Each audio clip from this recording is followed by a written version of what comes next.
Hello, welcome everyone. My name is Norma Vargas and I'm the Human Relations Commission Chairperson. I'm proud to be a part of the team that organized this meaningful event that you're about to watch, which honors the legacy and memory of Dr. Martin Luther King.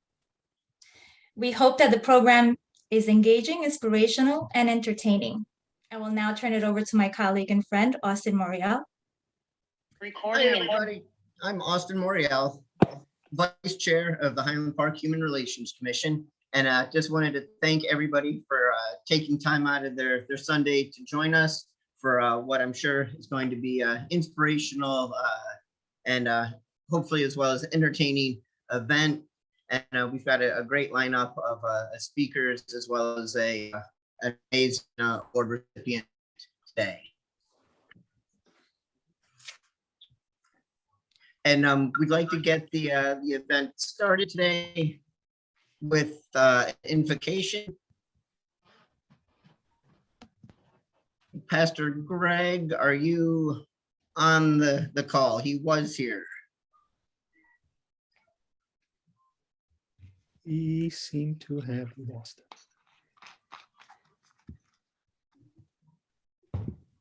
Ari, in the meantime, are you able to flash the program? I can certainly put the program up.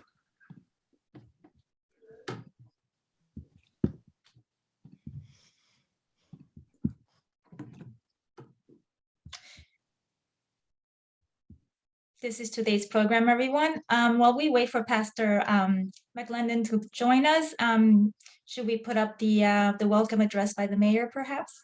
And then we'll follow by the invocation. So I'm going to switch. We Oh, do have he's Pastor coming. McLendon He's here. He's here. Got a good feeling about it. Okay. Now it's my great pleasure to introduce Pastor Greg McLendon, who is also a member of the HRC, to give the invocation for the meeting. Happy Martin Luther King Day to everyone. Oh, let me turn this one off. I think I have two on here. Okay. Bear with me.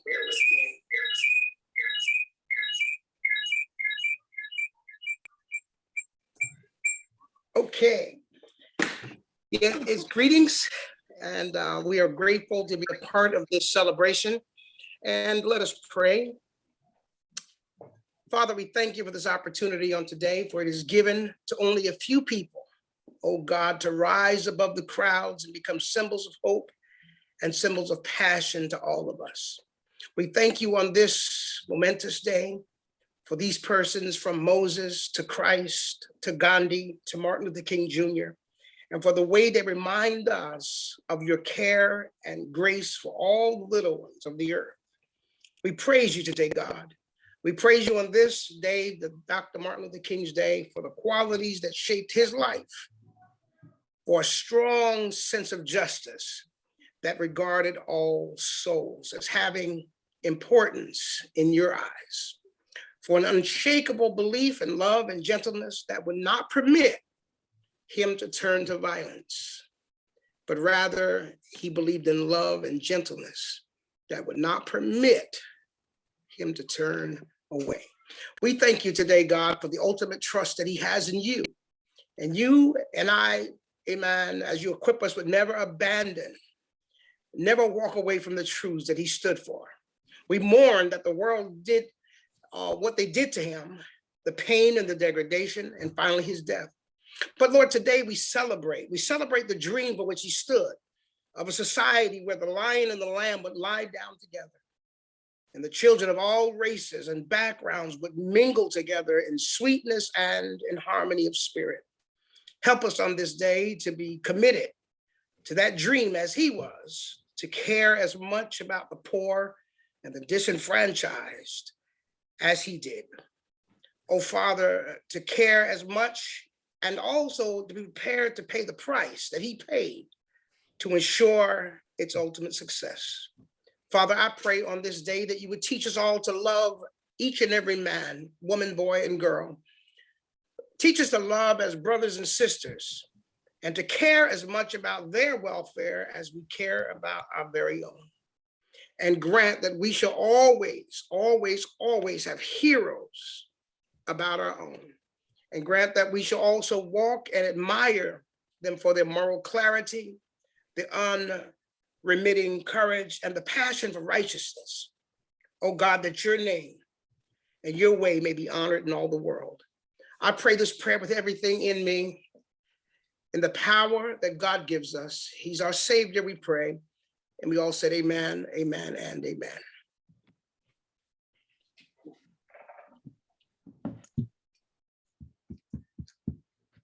Amen. Thank you. And now for the mayor's welcome address.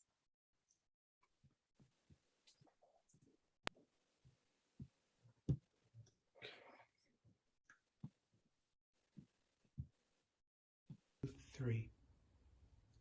Hello, and welcome to Highland Park's annual Dr. Martin Luther King Jr. celebration. And thank you to Norma Vargas Greenberg, Austin Moriali, and their entire Highland Park Human Relations Commission for putting together today's program, even under COVID restrictions. Dr. King Jr. had this to say about freedom. What is freedom? It is, first, the capacity to deliberate or to weigh alternatives. Second, freedom expresses itself in decision. A third expression of freedom is responsibility. This is the obligation of the person to respond if he is questioned about his decisions. No one can respond for him. He alone must respond, for his acts are determined by the totality of his being. The totality of a person's being. In this statement, Dr. King Jr. recognizes that the many different aspects and experiences of our lives make us who we are today. While we are each made up of different histories and experiences that shape us, we must be open to understanding those differences and where they come from in order to understand each other and to learn to work together. Dr. King Jr.'s book, Where Do We Go From Here? Chaos or Community, was published in 1967. It was his last book before his assassination in 1968. In it, he advocates for social justice and leaves us with a sense of hope. Hope and action. That was Dr. Martin Luther King Jr.'s life's message. He teaches us that justice can only be born out of acts of peace and coalitions. Today in America, we have lost our sense of building coalitions and replaced them with polarization. Left versus right, inclusion versus privilege, Democrat versus Republican. Until we can follow the path laid out in Dr. King's advice, if we do not form coalitions with those we agree with most of the time, even if not all of the time, we will not have peace. We will not be able to move the goals of justice and equity forward. We will not be able to advance the notion of one country, indivisible, with liberty and justice for all. Highland Park is a small community of 15,000 souls jammed into 1.76 square miles, one of the densest and most diverse municipalities in Middlesex County. Each of us is literally the other's neighbor. And while our neighbors may look different from us, may follow a different religion from us, may vote differently from us, let us not fight over our different opinions. Let us follow the guidance of Dr. Martin Luther King Jr. and move our community forward through peace and coalitions. Let us here in Highland Park be the example of how cooperation and communication can foster progress in any community. Thank you.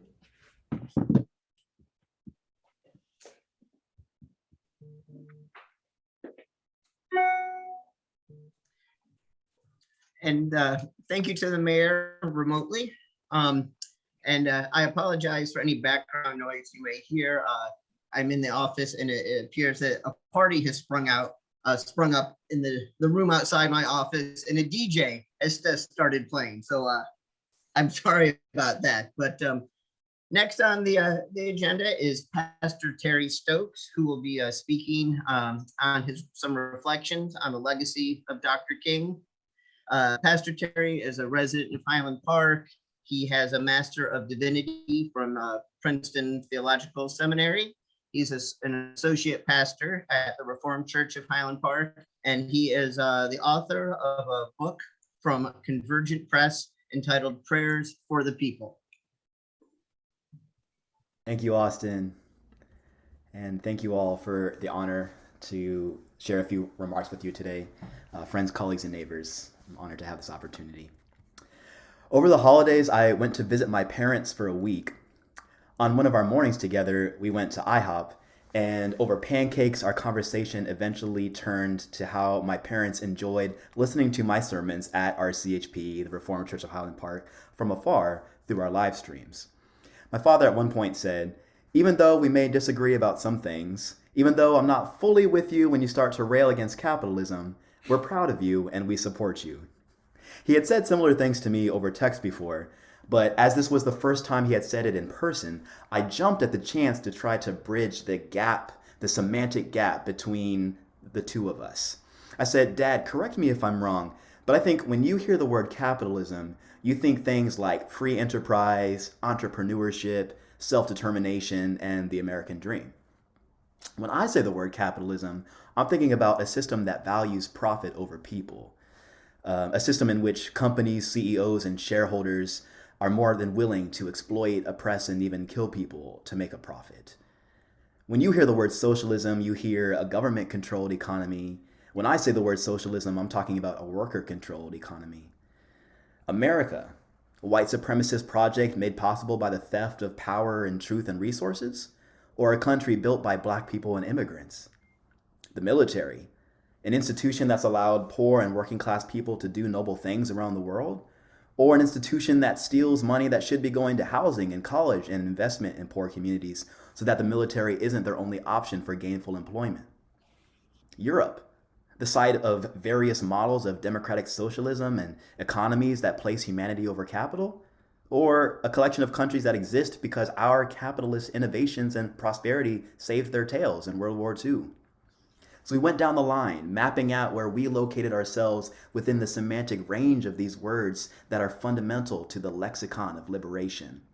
And it became clear that my parents were totally open and receptive to my ideas that were more radical than theirs, but they were simply asking me to recognize and acknowledge the ways that they were hearing my buzzwords. And my task wasn't so much to arrive at some centrist middle ground between their perspective and mine, but rather to build a bridge from their ways of getting Black people free to my ways. And soon it became clear to my dad that what we were doing in that conversation was not dissimilar from what every generation of organizers, activists, resistors, and renewers of culture have had to do. That is, to speak truth to power in language that is both prophetic to the present and intelligible to the ancestors. He reminded me that Martin Luther King Sr. held his son out of the pulpit for a significant time when Martin Luther King Jr. voted Democrat in 1968. At the time, Black folk had been voting Republican since Lincoln, and Martin Luther King Sr. could not abide this betrayal of the political voice and worldview that his people had been building for a century. But of course, the meaning of the words Democrat and Republican had changed, which created a task for both Junior and Senior. The younger had to articulate the present requirements of liberation, which for him included voting blue, in language that was accessible and inclusive of the elder. And the elder had to remain open to the changing shape of the struggle in order to know how to bring the wisdom of the past to bear on the present. The ancient creeds of my tradition talk about something called the communion of the saints, which includes fellowship with our ancestors who have passed on. And although Martin Luther King Jr. was violently taken from us, in my Black saintly imagination with him, my communion with him, I see him turning around and playing the role that his father once played with him. I see him listening to the young people articulate the present demands of liberation and offering his wisdom in support of their attempts to elaborate and extrapolate from his teachings to meet the demands of today. I see him in conversation with Patrisse Cullors and Alicia Garza and Opal Tometi, the founders of Black Lives Matter. I see him reclining at table with Congresswoman Cori Bush and Alexandria Ocasio-Cortez. I see him breaking bread with community mainstay Ashton Burrell and Vice Principal Jason Richardson and recent graduate Michael Kangaju.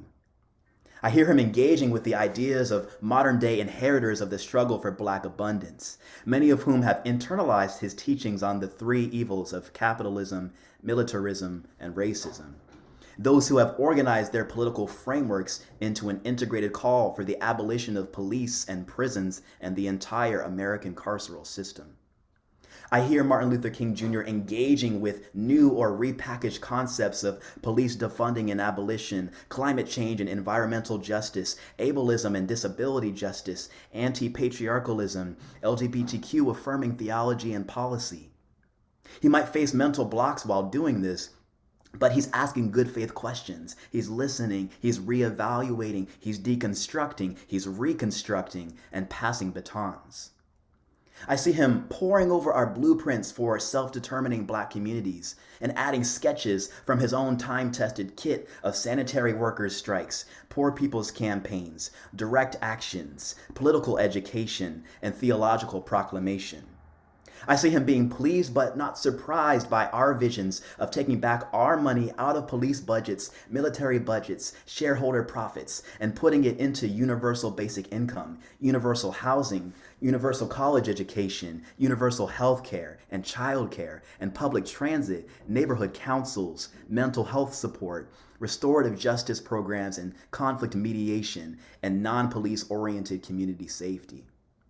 I see us, the inheritors of his legacy, finding ways to be radical enough to meet the present demands of justice, but accessible and inclusive in articulating our work in ways that are both honoring and intelligible to those on whose shoulders we stand. We have two labors of love at once. We have to create the world we want, and we have to dismantle the evil world we have at the same time. And I see us doing that in Highland Park with the Black Community Watch Line and the Zone 16 Center and the after-school program at RCHP, which provide a safe space for young people, and community-based vaccination clinics and affordable housing programs and early childhood development programs, and so many other ways of creating a Highland Park where capital exists only to serve human thriving. So here in this town and across Middlesex County and New Jersey and across these United States, let us be what Martin Luther King Jr. called us to in 1967. He said, "Let us be those creative dissenters who will call our nation to a higher destiny, to a new plateau of compassion, to a more noble expression of humanness. We have learned from our have-not status that it profits a nation little to gain the whole world of means, yet lose the end, its own soul. We must have a passion for peace born out of wretchedness. And so in dealing with our particular dilemma, we will challenge the nation to deal with its dilemma." Thank you.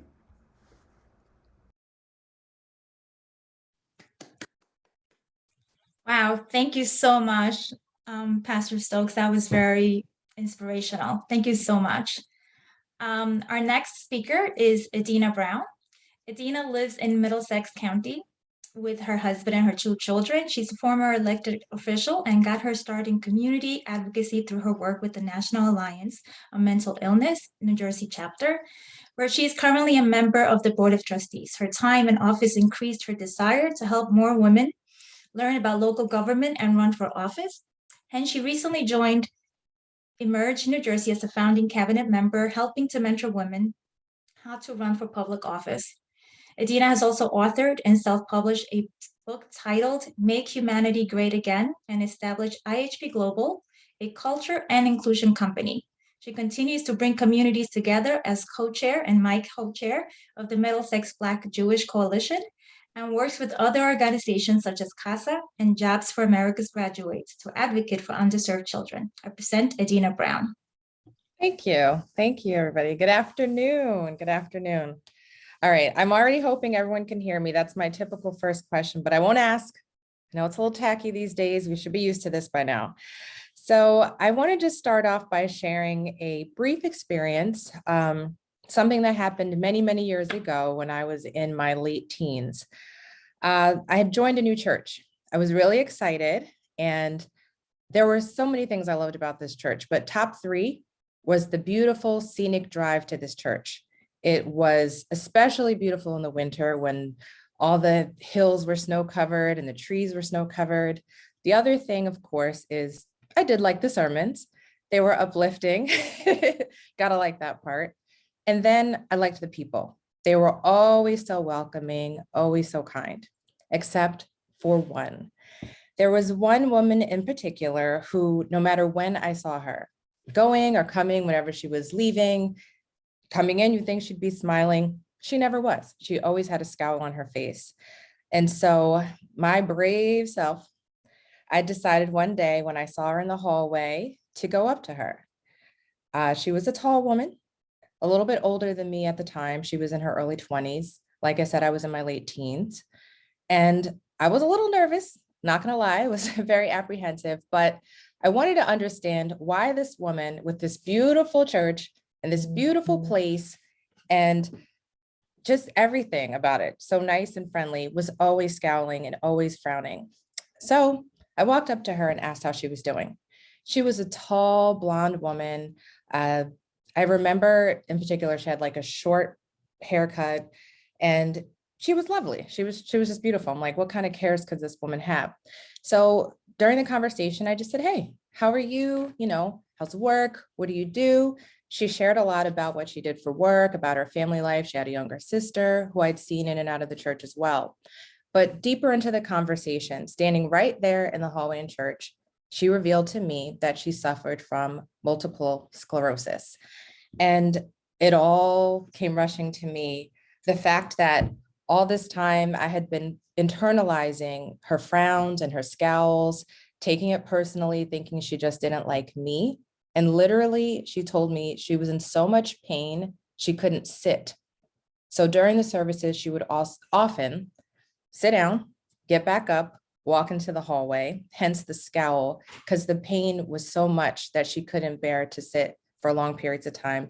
So she would stand against the wall to kind of brace herself and ease the pain. So after that, I definitely learned a lesson about judging people based on what they looked like, and making a decision that their life should be good or happy, or based on what my experience of something was, they should have a better mood, right? And I'll be the first to admit, I still kind of expected her to smile when I saw her, and occasionally she did. Sometimes I would see her walking by, she'd still be frowned up, but if she looked up and saw my face, I made sure to give her a very big grin. I share this story because I wish that we had a similar parallel to our society today. So often we look at people, different communities of people especially, and do not try to ask, how can I help? What are you going through? How was your day?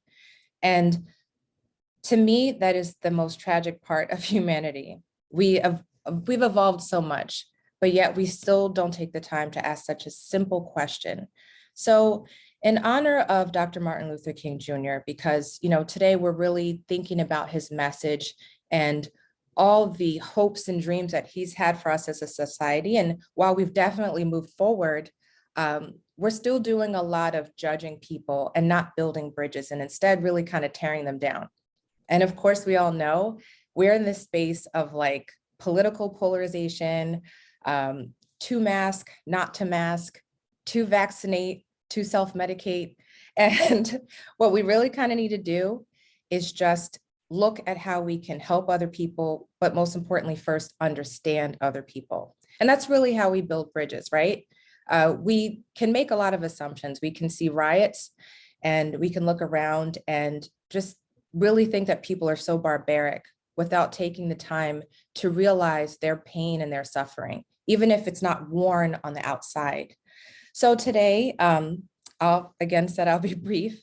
I really want to invite everyone here to do that. It's easy to really think only about our financial situation, our emotional feelings and our situation and our families.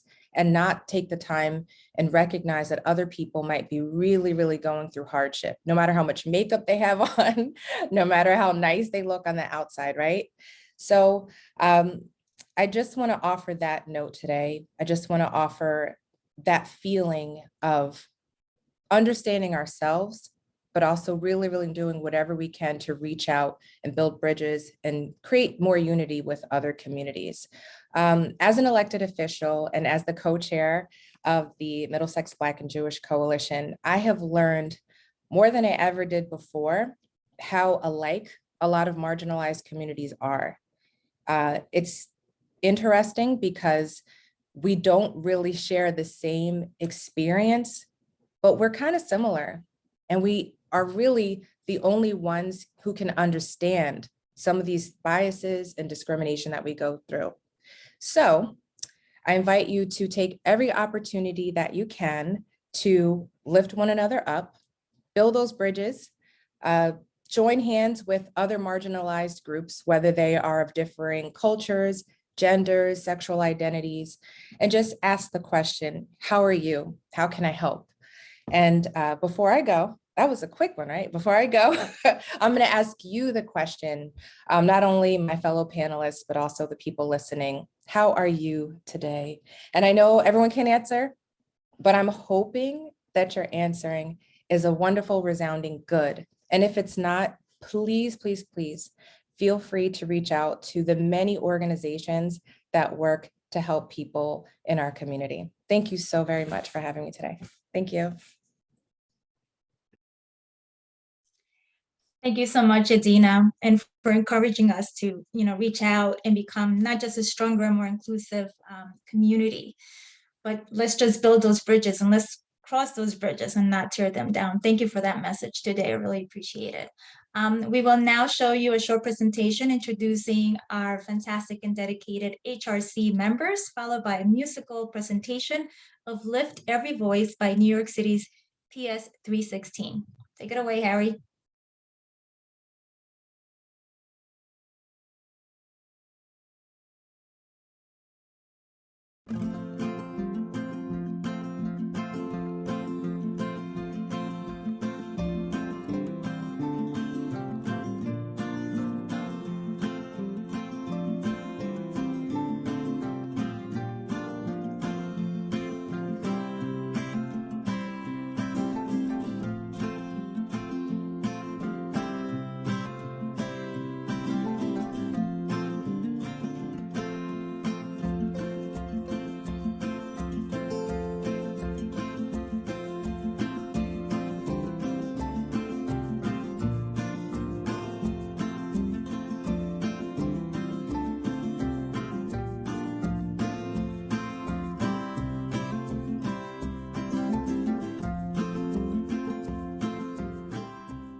And while Harry's queuing that up, I just want to say that we found this next video, the presentation by New York City PS 316 to be so sweet and wonderful.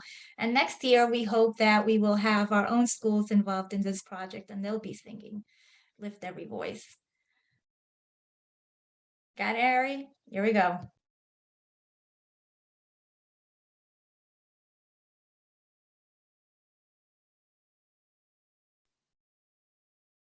Do we need 1 minute?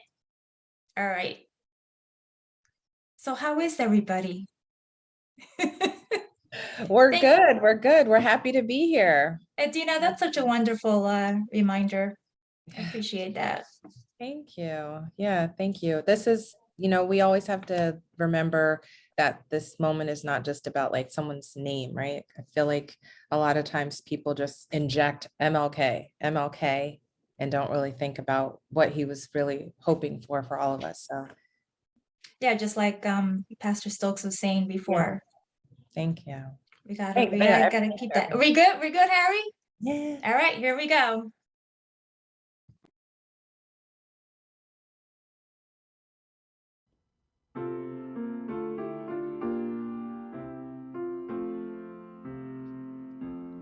Lift every voice and sing till the heaven ring.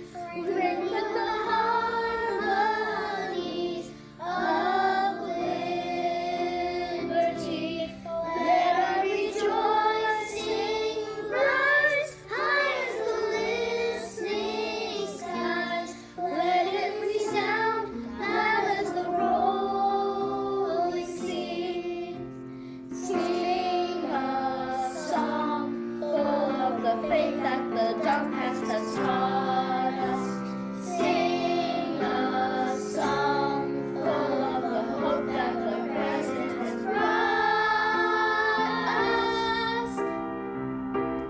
Facing the rising sun, our new day begun. Let us march on till victory is won.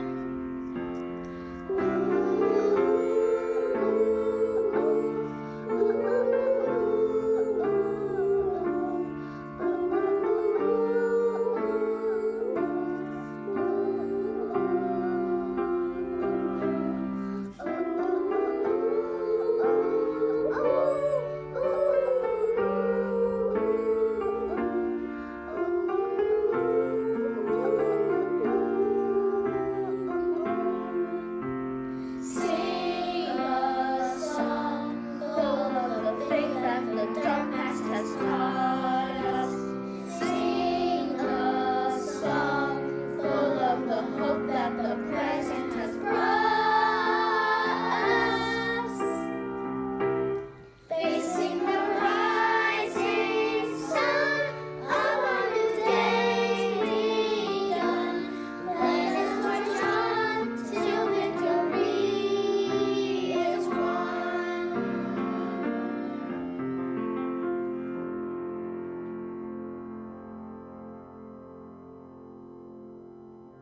Was that not the sweetest thing? Highland Park schools, we're doing this next year, but that is the next generation. Absolutely beautiful. We were all smiling. It's just beautiful. All right, let's move on. I think Austin, you're next up. No, and yeah, that was a great video.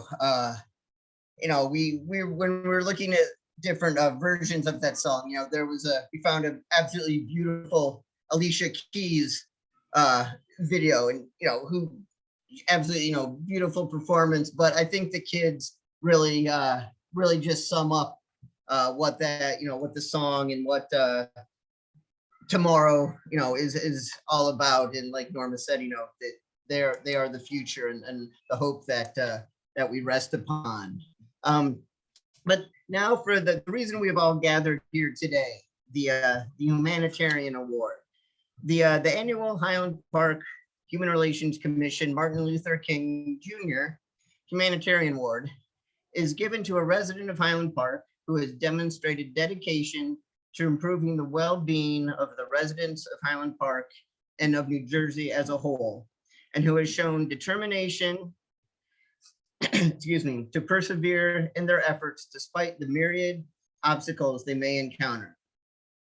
Last year's recipient is with us today, Boris Franklin, and I'm going to kind of reintroduce him in case you weren't able to hop onto last year's Zoom ceremony.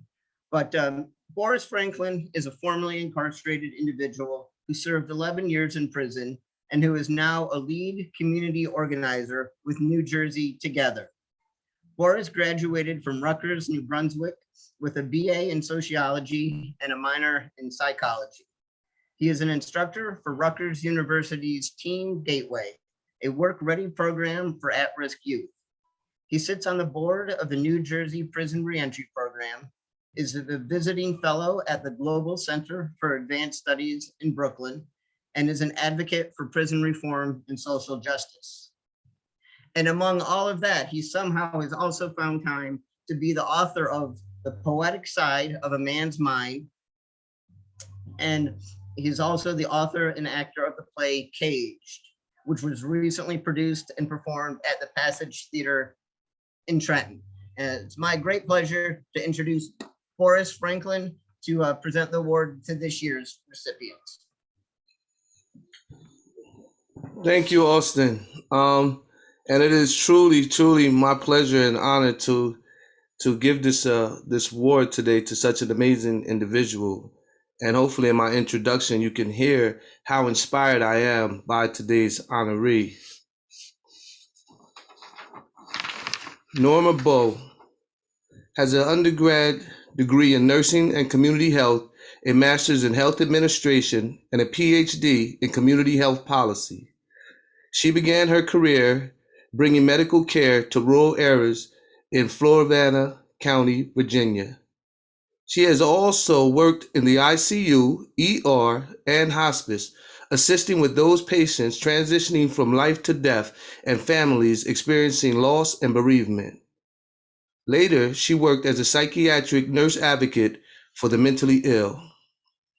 Dr. Bowe is a tenured professor in the College of Education at Keene University in Union, New Jersey. She developed the course curriculum for Deaf in Perspective, which has a 3-year waiting list, and is the subject of the book, The Deaf Class, A True Story About Life by Erica Hasaki, a former LA Times journalist. In addition to teaching courses in deaf education, community mental health, and public health, she wrote an award-winning thesis, has authored and co-authored several articles and textbook chapters in health education, and has also presented at national and international conferences. She is a teacher in the New Jersey prison system, bringing college courses to incarcerated men and women, and she has worked extensively with fishermen in the Gulf following the BP oil spill, as well as with Gwen Carr, Eric Gardner's mother, and the mother of the movement. 12 years ago, she started a community service and activist group called Be the Change, fashioned after Gandhi's famous quote, "Be the change you wish to see in the world." She has organized community service projects across the country, addressing issues of social justice, food justice, and human rights. Be the Change New Jersey is now a 501c3 nonprofit.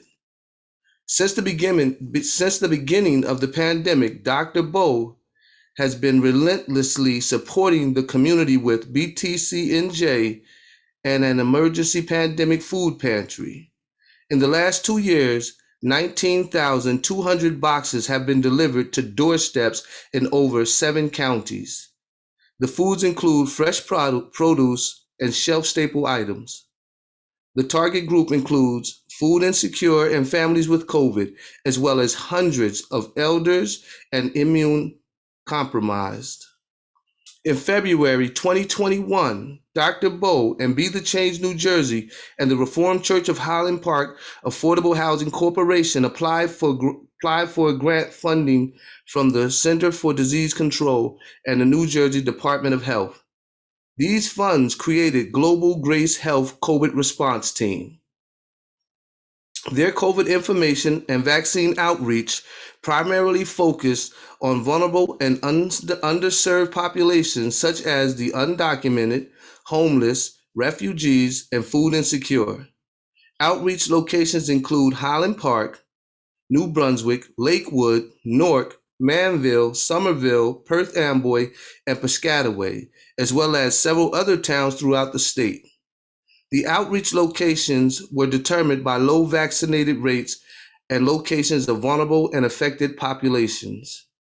The team developed educational material that included information regarding available clinics, descriptions and explanations of all 3 vaccines, signs and symptoms of COVID, infections and treatment centers, and were offered in different languages, including English, Spanish, and Arabic. Global Grace Health, Be the Change New Jersey partners with community-based organizations and other healthcare agencies, including but not limited to Lazarus America, Uinda,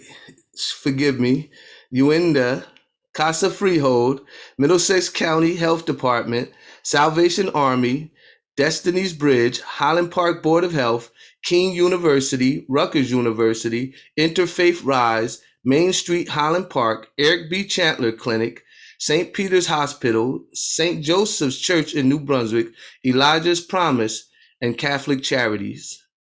They have provided the Abbott Bionex rapid COVID test to hundreds of symptomatic individuals in hopes of limiting community spread. Global Grace Health, Be the Change New Jersey, utilizes a mobile clinic. It provides vaccines in parking lots, at train stations, senior centers and housing, and at individuals' homes. We have serviced the terminally ill, the elderly, postpartum mothers, the mentally ill by providing them with at-home vaccinations. Thousands of COVID vaccines have been given in pop-up and stationary clinics since February 2021. Dr. Bowe is a member of the Highland Park Board of Health and the Mental Health Commission.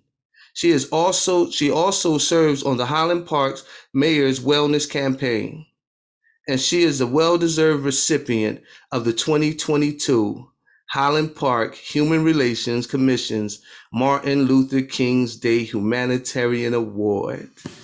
Dr. Bowe.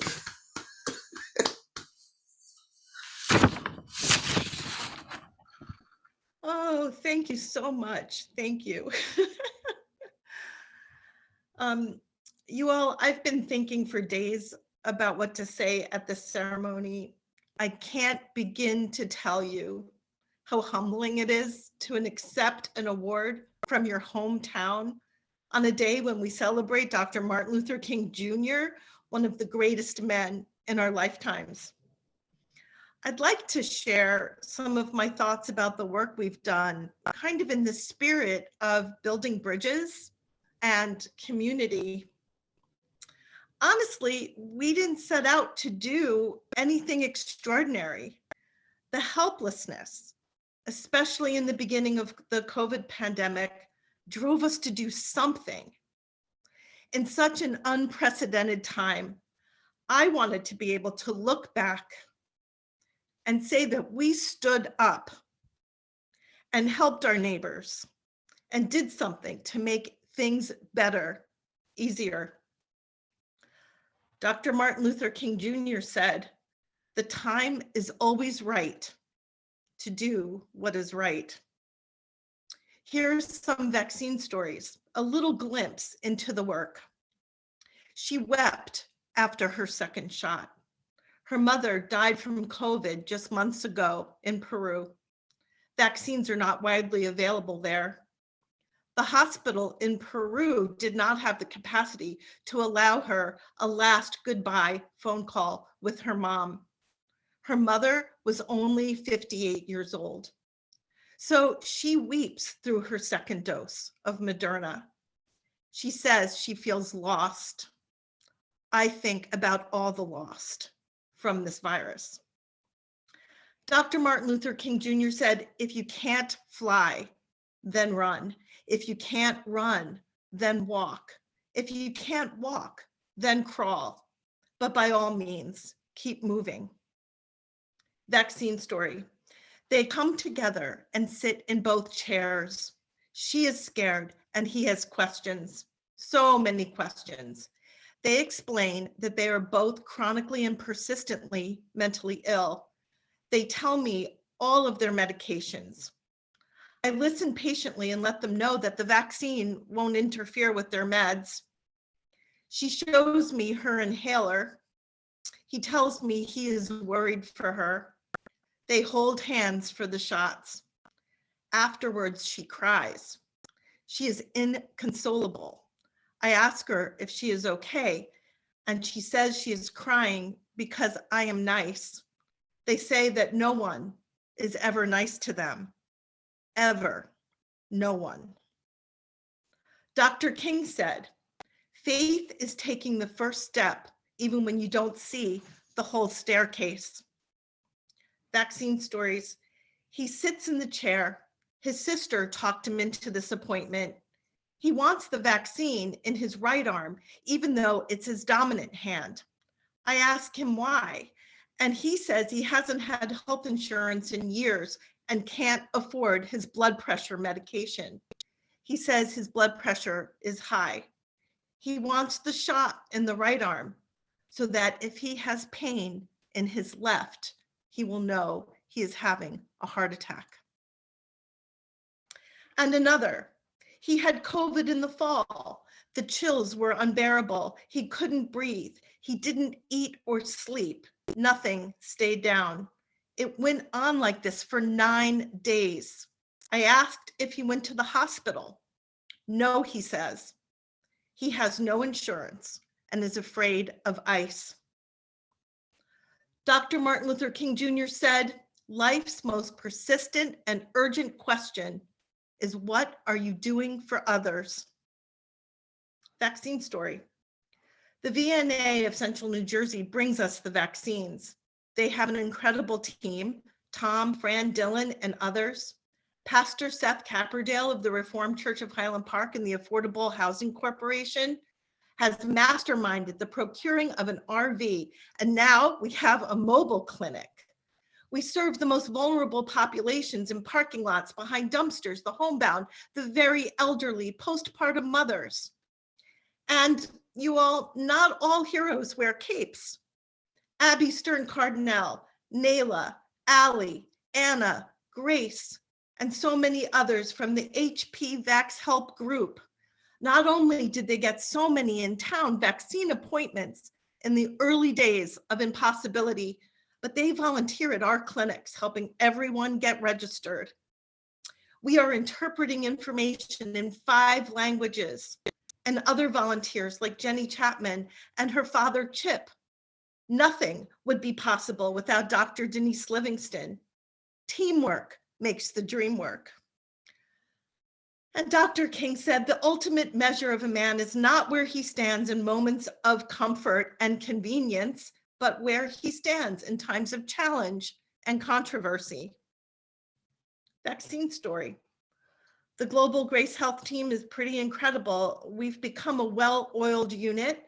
We can set up and break down a vaccine clinic anywhere. Everyone is cross-trained to do every required task. Not all heroes wear capes. Well, for one clinic, we did when we started with vaccinating the children. And so this is a team award.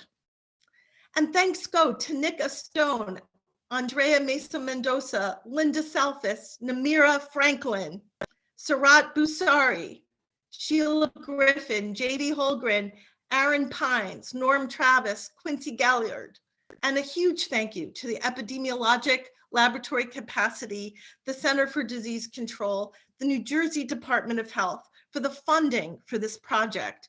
Because of them, we have done thousands of vaccines. And so much to be said about the incredible Be the Change NJ volunteers, Dawn Marie King, the Table of Hope. That's why we've been able to keep an emergency food pantry going for 2 years, bringing fresh produce to 200 families a week, who many of them had COVID, have COVID, but lots were food insecure even before the pandemic. The same volunteers come every week to deliver the food. Food insecurity and health disparities are among some of the civil rights issues of our times. In Be the Change NJ, we always say, you are not who you say you are. You are what you do. And there's one thing I know for sure. When this is all said and done, I will be forever grateful for this tapestry of faces, stories, and experiences. I will spend the rest of my life reflecting on the juxtaposition between heartbreak and hope, health and healing. And I have such love and gratitude for all of you, Highland Park. This is the best little town with the biggest hearts. There are so many people here working hard to make the world a better place. Thank you, Human Rights Commission. Thank you, neighbors, for honoring me and our team with this award.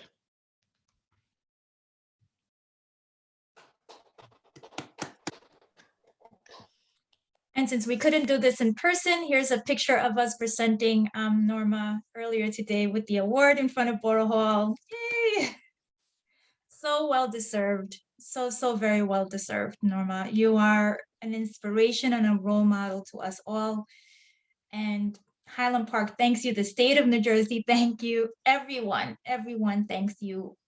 You know, life is so dark nowadays, and sometimes there are cracks in that darkness and light comes shining through, and you really are one of those lights. I just want to say, everybody on this panel, really, you keep us all going, keep us inspired and motivated to continue the legacy of Dr. King. So I appreciate that. Okay, and our next guest is my dear friend and brother and a multi-talented person, Justin Mitchell. He's an active resident of Highland Park.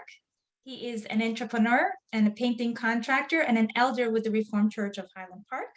He's also the proud father of Marin, his 10-year-old son, who follows in his father's creative footsteps. Justin has been writing and reciting poetry for over 20 years and will be sharing a piece from his newly self-published book of poetry, Thoughts from the Mind, Words from the Heart. I present Justin Mitchell.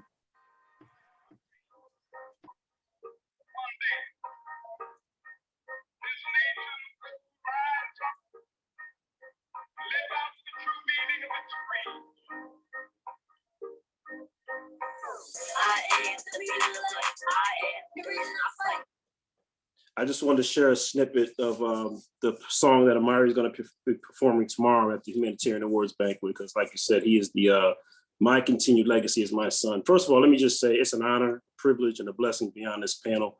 And Dr. Bo, congratulations. And to hear all the things you've done, I guess you were one of those angels who put things in place so that when I got my first shot, I was the one sitting there crying because I couldn't believe it was happening.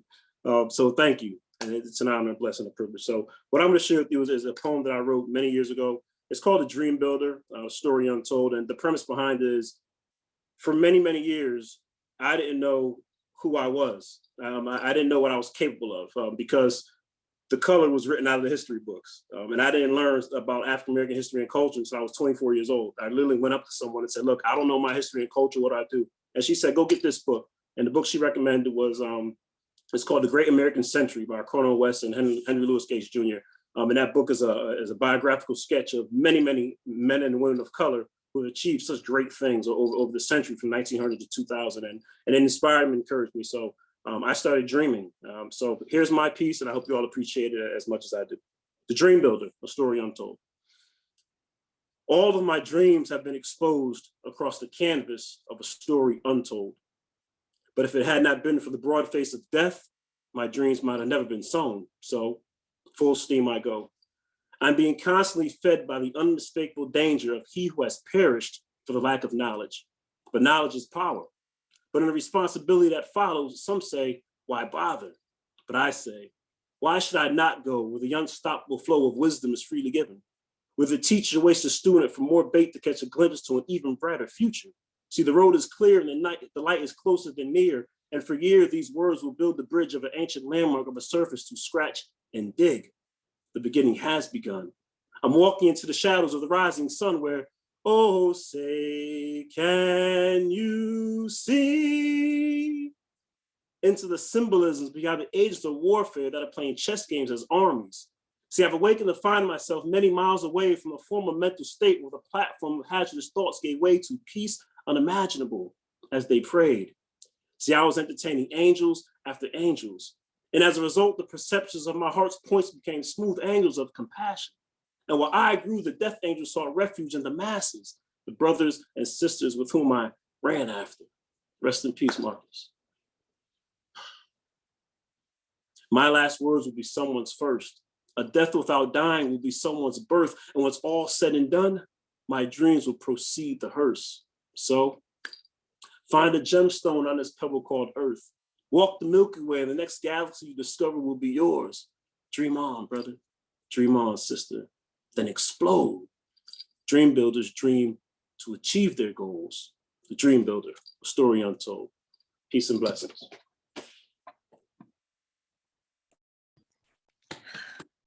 Thank you, Justin. You always know what to say. It's always inspirational. Really appreciate it. And it's an honor having you as a friend. Thank you for joining us today. We're coming to the close near the end of our program. Before we wrap up, we would like to take just a few more minutes to help promote other wonderful events that are going to be happening in our area to honor the memory and the legacy of Dr. King. Ashton Burrell, who is the director of the Highland Park Zone 16 Center and the former chair of the HRC as well. He'll be hosting a wonderful program, virtual program tomorrow, which Amiri is going to be performing in. It's entitled Keep the Legacy Alive Awards, and it's going to be 2 p.m. tomorrow. Do we have a flyer to flash up just to give them the information? Okay. The information is also on the Zone 16 Center Facebook page. There it is. So it takes place tomorrow and it's a virtual event. So check them out. Please join and support the program as well. Now I present John Marin, who is the chairperson of the Highland Park Arts Commission, and he'll be speaking briefly about the collaborative initiative Windows of Understanding, which kicks off tomorrow. John? Oh, thank you, Norma. It's really wonderful to be here. I have so many shout outs. I mean, Harry, you do a great job at the borough. Austin is a neighbor and as an advocate for a variety of things. Justin, I love your raps. I watch you online all the time. Tana, you did great things for, the ableist community here in Highland Park. And Norma, you and I started working together at UMDNJ in the early 90s. And I helped organize the union there, and you were very supportive. So you've been knocking out of the park forever. And your husband, Norm, I've worked with for many years in UMDNJ. So we're definitely bringing the love and the skillful means, to the mental health community and people who are obviously challenged. So as chairman of the Highland Park Arts Commission, I'm on the Main Street board, helped start the Artist Collective in town. And I'm also on the Windows of Understanding steering committee, and we're launching our program tomorrow. We have a program at 12 o'clock through the New Brunswick Cultural Center tomorrow, if you want to tune in. So I could read part of the reportage from our press release. So the Social Justice Public Art Initiative, Windows of Understanding, returns on Martin Luther King's birthday for its 5th anniversary, January 17th to February 28th. It was originally organized based on what happened in Charlottesville and what happened on January 6th. Sort of gave us new initiative to really make it more action-oriented. So we've adopted the mantra of protest to policy to be much more focused on actually making more real change. I work with the RCHP, and we have been donating to the Afghan Refugee Committee and many of the programs there at RCHP. So I'm just going to read 2 paragraphs from our press release. The New Brunswick Community Arts Council, Mason Grove School of the Arts at Rutgers University, Highland Park Arts Commission, the Metuchen Arts Council, the South Plainfield Cultural Arts Commission announces the 5th annual Windows of Understanding Public Art Project, an initiative that unites local artists, organizations, and businesses to promote awareness and engagement around social justice issues impacting social communities. As Windows of Understanding embarks on its 5th year, its focus revolves around the following social issues: climate change, economic justice, protest to policy, public health, and youth art empowerment. Expanding its reach to a 4th town in Middlesex County, South Plainfield, joining New Brunswick, Highland Park, Metuchen. Windows of Understanding is a creative community building response to the negativity and hate